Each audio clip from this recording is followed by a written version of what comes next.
Life in the Womb of Faith. But you can keep yours up, because I ain't hit you yet. Oh, okay. Life in the Womb of Faith. It's the title of this piece.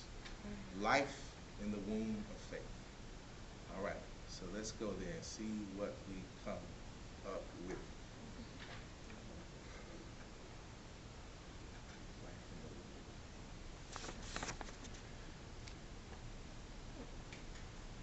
I can remember hearing her voice as I grew inside. I couldn't wait until on the other side of life I began to reside. And I knew that it would hurt when I came through that place of birth, but right now I'm beginning to understand how much she was worth, because it was she who taught me to understand that I am a reflection of them, and the I and them I am referring to are her and him, my mother and my father. And my father has shown me that I can go farther than I ever imagined, and my mother has shown me that if I look inside, I will find out that my life is beautiful. And that's what I felt in the womb of faith.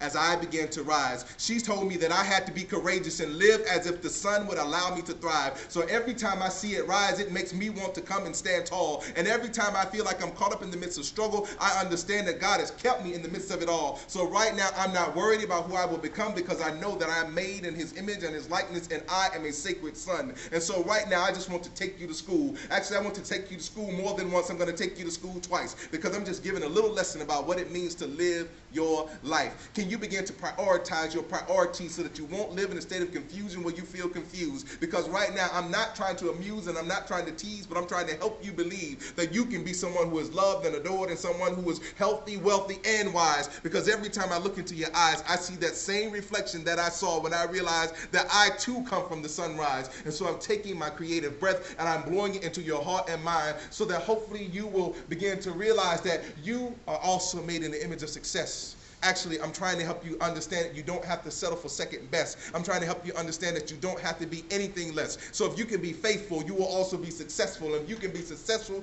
you will begin to understand that you've been transported to a different place and time. Actually, I'm trying to be a vehicle of transportation for your mind. I'm trying to be a vehicle of inspiration to help you realize that you too can redeem the time. Because see, all of us are looking for truth and happiness, and all of us want to be ones who are blessed. But right now, I'm trying to tell you that the image that looks in the mirror can't be one that dies in the midst of stress. It can't be one that feels like it's second best. It can't be one that feels like it's greater or lesser than the rest, but it has to realize that those unhappy moments when we feel alone in states of sadness, if we sit and we listen to our heartbeat, it will pull us up out of this madness, and it will help us to rise like that sun that I told you you're destined to become. It'll help you realize that you too are sacred ones, and as you live inside the womb of faith, you begin to realize that God has determined your fate, and he has said that your fate will be blessed, your fate will be whole, your fate will be one where you learn to rise like a bird that is free like a soul. And so as I close this poem, I'm not closing this thought. As I close this poem, I'm not closing this moment. As I close this poem, I'm not closing this time. I just want you to realize and hope that I open your mind